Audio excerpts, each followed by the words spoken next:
तो मैं भोपाल से हूँ, भोपाली हूँ, लेकिन इंदौर ज़्यादा दूर नहीं है, तो आपसे कनेक्ट कर सकती हूँ। यहीं की हूँ, मध्य प्रदेश की। सबसे पहले तो ये कहूँगी कि जैसा मैम ने बताया कि मैंने कैसे शुरुआत की, या स्कूल में थोड़ा सा दिमाग में था, तो हाँ, स्कूल में थोड़ा सा कहीं सोचा था, कहीं शायद पढ़ लिया होगा, कहीं सुन लिया होगा कि नहीं IAS ऑफिसर नाम की कोई चीज़ होती है। लेकिन तब ये भी नहीं पता था कि यार UPSC नाम की कोई एग्ज़ाम है, सिविल सर्विस एग्ज़ाम है, उससे और भी पोस्ट में आप सिलेक्ट हो सकते हैं, ऐसा कुछ नॉलेज नहीं था। जब मैं अपने कॉलेज लेवल में आई, जब कॉलेज में एडमिशन लिया, मैंने भोपाल से ही प्राइवेट इंजीनियरिंग कॉलेज से केमिकल इंजीनियरिंग किया है, और उस दौरान मुझे जब मैंने सोचना शुरुआत की कि क्या बनना है, कंटेम्पलेट किया कि एग्जैक्टली क्या करियर चाहती हूँ, तो लगा कि यार कहीं जो पुरानी ड्रीम थी, एक जो सपना था, वो अभी उसको सामने लाना चाहिए। फिर इस बारे में और पढ़ा, और तब खान स्टडी ग्रुप भोपाल में सेंटर वहाँ पे जैसे शुरू हो गया था, तो मेरा जो फाउंडेशन कोर्स है मैंने वहाँ से किया। और इस एग्ज़ाम के बारे में जो चीज़ें मुझे 1-2 साल में समझ में आई हैं, वो कुछ चीज़ें मैं आपसे शेयर करना चाहती हूँ। सबसे पहली चीज़ जो पहले जय और रचना हम दोनों बोल चुके हैं कि कंसिस्टेंसी। आप अगर दिन में, कई बार हमसे सवाल पूछते हैं कि आप कितने घंटे पढ़ाई करते हैं, तो देखिए घंटे मैटर नहीं करते। कोई 17-18 घंटे हमें नहीं पढ़ना है, इतना हम पढ़ भी नहीं सकते। एक दिन पढ़ सकते हैं, दूसरे दिन नहीं पढ़ पाएंगे। 5 से 6 घंटे ही आपको देने हैं या उतने निकालने हैं, पर वो जो वक्त आप अपनी पढ़ाई को देते हो, वो कंसिस्टेंटली आपको रोज़ उतना ही अपने पढ़ाई को देना है। Consistency is the key, that is the first and the most important thing जो आपको ध्यान में रखनी है। दूसरी चीज़ इस एग्ज़ाम में मुझे लगता है इक्वली इम्पॉर्टेंट है, क्योंकि ये जर्नी लंबी होती है। जैसे एग्ज़ाम ही 1 साल तक चलती है, आप प्रीलिम्स देते हैं, फिर आप मेंस देते हैं, आप इंटरव्यू में जाते हैं पर्सनालिटी टेस्ट के लिए, तो एग्ज़ाम 1 साल तक खुद चलती है। उसके पहले मान लीजिए आप 1-1.5-2 साल पहले से प्रिपेयर कर रहे हो, तो ये जर्नी काफ़ी लंबी रहती है। उस जर्नी में मेंटली अपने आप को मोटिवेट रखना, अपने आप को बूस्ट करते रहना, वो भी इक्वली इम्पॉर्टेंट है, और इसीलिए अपने आप पर भरोसा बेहद ज़रूरी है। You need to have a faith in your self कि अगर आपने इसमें कदम रखा है, अगर आपने सोचा है कि आप सिविल सर्विस एग्ज़ाम देना चाहते हैं और देंगे, तो आपको ये ठान के उसमें जाना है कि हाँ, मैं ये कर सकता या कर सकती हूँ। ये एक अपना मोटिवेशन, अपने साथ एक फेथ, बिलीफ अपने ऊपर आपको हमेशा रखना है। कमिंग टू प्रेपरेशन की कैसे तैयारी करनी है, बहुत सारी बातें आप सुन चुके हैं कि आंसर राइटिंग में कैसे करना होता है, आंसर राइटिंग का स्ट्रक्चर कैसा होना चाहिए। तो मैं शुरू में सबसे पहले ये कहूँगी कि मेरे प्रिपरेशन का बेस 2 चीज़ें रहीं। पहला था करंट अफेयर्स। करंट अफेयर्स इसलिए मैंने उसी से शुरुआत की क्योंकि करंट अफेयर्स सबसे इंटरेस्टिंग पार्ट होता है। कई बार आपको हिस्ट्री कभी बोरिंग लगेगी, कई बार आपको लगेगा ज्योग्राफी इतना, कभी हर किसी के अपने अपने फेवरेट्स होते हैं। तो मुझे वो 2 सब्जेक्ट्स लगते थे कि यार इतना मन नहीं करता है, लेकिन न्यूज़पेपर्स और करंट अफेयर्स में जो भी नया चल रहा है वो मुझे हमेशा इंटरेस्टिंग लगता था। इंटरनेशनल रिलेशंस में क्या हो रहा है, क्या सोशल रियलिटीज़ हैं, कहाँ क्या हुआ, उसका क्या इम्पैक्ट पड़ेगा एडमिनिस्ट्रेशन पे और हमारी कंट्री पे, तो उसको आप अपना एक बेस बना सकते हो। आप करंट अफेयर्स बेस्ड प्रिपरेशन कर सकते हैं, इसलिए भी क्योंकि अगर आप मेंस एग्ज़ाम देखेंगे तो काफ़ी डायनामिज्म आ गया है, केवल प्रीलिम्स में नहीं बल्कि जनरल स्टडीज़ पेपर 2, पेपर 3 में भी आप देखेंगे कई सारे ऐसे सवाल हैं जो करंट इवेंट्स से इंस्पायर्ड होते हैं, उन पे बेस्ड रहते हैं।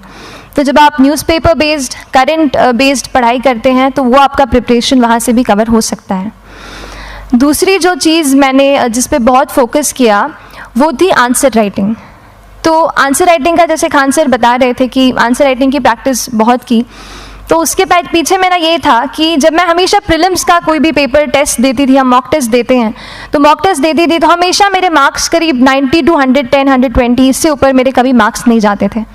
तो मुझे हमेशा ये डर था कि यार प्रीलिम्स में कहीं मेरा कुछ, क्योंकि कट ऑफ भी इसी कुछ रेंज में जाता है, तो हमेशा लगता था कि यार कुछ गड़बड़ यहाँ ना हो जाए। लेकिन जब मैंने आंसर राइटिंग की और मेंस एग्ज़ाम के बारे में जाना, तब मुझे लगा कि आंसर राइटिंग एक ऐसी चीज़ है, मेंस एक ऐसा फेज़ है सिविल सर्विस एग्ज़ाम का जहाँ पे आप अच्छे से तैयारी कर सकते हैं। And if you have written the answers, if you know कि you have covered the points well, if you have included उसमें कुछ आपने facts, international reports, government schemes, आपने कुछ ऐसे उसमें सॉल्व भी डाला है, तो जो रिजल्ट आएगा वो सेटिस्फैक्ट्री ही आएगा, अच्छा ही आएगा। तो मेंस एक ऐसा पार्ट है जिस पे आप काफ़ी बैंक ऑन कर सकते हो। मैं जब पर्सनालिटी टेस्ट भी मैंने दिया तो इस बार भी आप नंबर्स देखेंगे तो आसपास की रैंक के हिसाब से मेरे नंबर्स उसमें कम हैं, लेकिन it is just the general studies and the answer writing part, जो मेंस के जो वो है मार्क्स हैं या मेंस का जो एक फैक्टर रहा, वो मेरे लिए सबसे ज़्यादा इंपॉर्टेंट डिसाइडिंग फैक्टर रहा है। तो अपना एक्सपीरियंस यही बताऊंगी कि आंसर राइटिंग पे आप विशेष फोकस कीजिए। जैसा स्ट्रक्चर आपको बता ही चुके हैं कि इंट्रोडक्शन में कैसे आपको शॉर्ट रखना है, बॉडी एंड देन कंक्लूजन, उसमें छोटी चीज़ जैसे मैं अभी मेंशन कर रही थी, आप एक इंश्योर कीजिए कि देखिए जो भी एग्जामिनर आपकी कॉपी चेक कर रहे हैं वो दिन में 10, 15, 20 कॉपीज़ चेक कर रहे हैं, तो उन सब से आपको अलग कैसे आप अपनी कॉपी दिखा सकते हो, ये चीज़ आपका प्रेजेंटेशन और आप जिस तरीके से आंसर लिखते हो कंटेंट को, वो मैटर करेगा। आप इंश्योर कर सकते हैं कि आपके आंसर में कुछ फैक्ट्स, गवर्नमेंट की स्कीम्स, कुछ कमिटीज़ बैठती हैं, जैसे एक प्रिवेसी पे जस्टिस BN श्रीकृष्णा कमेटी की रिपोर्ट आई है, तो आप मान लीजिए आपको कोई प्रिवेसी पे सवाल आ गया तो आपने उन कमेटी का नाम कोट कर दिया। ऐसे बहुत सारी कमिटीज़ होती हैं। कुछ इंटरनेशनल रिपोर्ट्स आते हैं, वो आप उनको इनके बारे में लिख सकते हैं।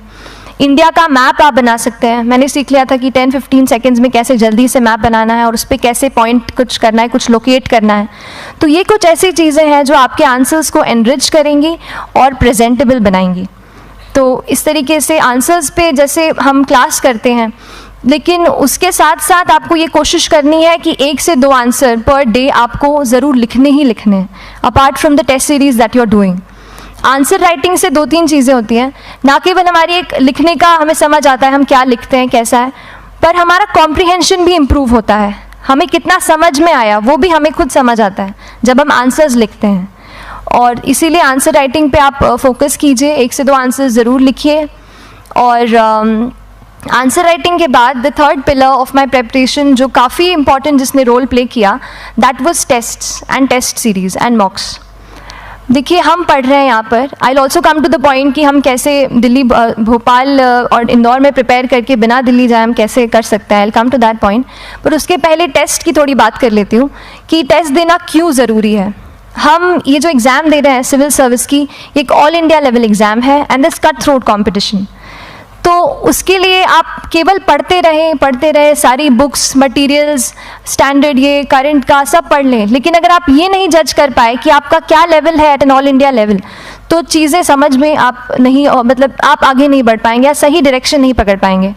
तो इसलिए आप टेस्ट से घबराइए मत। कई बार टेस्ट का इनर्शिया होता है, ऐसे लगता है कि जब तक पूरा सिलेबस कंप्लीट नहीं कर लूँ तब तक टेस्ट नहीं दूंगा, लेकिन सच में बात ये होती है कि जब तक हम GS के मतलब पेपर देने अंदर भी घुसते हैं ना, तब भी उस सेकंड पे लग रहा होता है कि कुछ छूट गया है हमारा।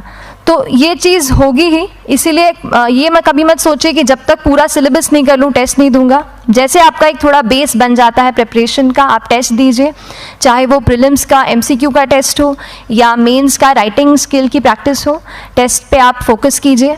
उसके बाद टेस्ट केवल देने के लिए नहीं देना है, उसको एनालाइज भी अच्छे से करना है। When you get the answer hints, when you get the answer keys, analyse properly कि आपकी क्या गलती हुई है और उससे भी सीखने की कोशिश कीजिए कि क्या कुछ नया मुझे इस टेस्ट पेपर से या इस आंसर कॉपी से मिल सकता है। तो इस तरह से टेस्ट पे भी आप फोकस कीजिए। And I will come lastly to the point कि जब मैंने प्रिपरेशन शुरू की थी अपने कॉलेज के 2nd ईयर 3rd ईयर आते आते, तो मन में बहुत सारे फियर्स थे।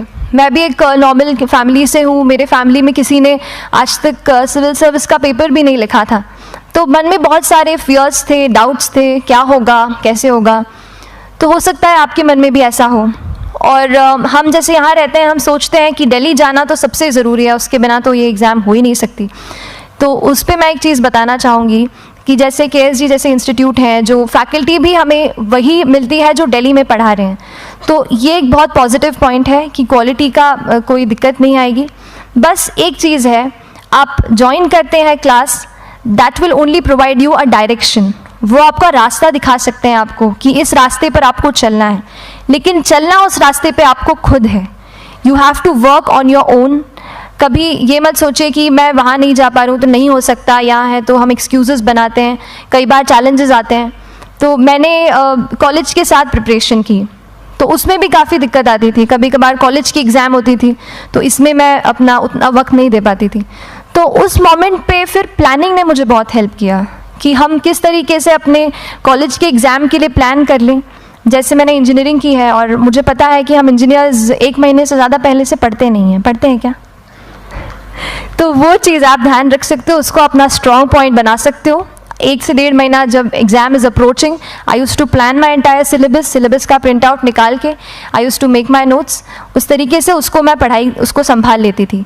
तो whenever you are managing those things together, focus on planning, किस तरीके से आप एक माइक्रो प्लान बनाएं, अपना डेली एक प्लान बनाएं, वीकली टारगेट सेट करें और एक ब्रॉड विजन दिमाग में रखें कि ब्रॉडली आप मंथ्स में क्या कवर करने वाले हैं।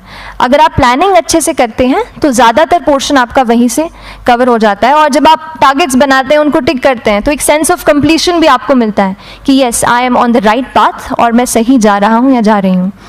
तो इस तरीके से प्लानिंग पे भी इक्वली फोकस कीजिए।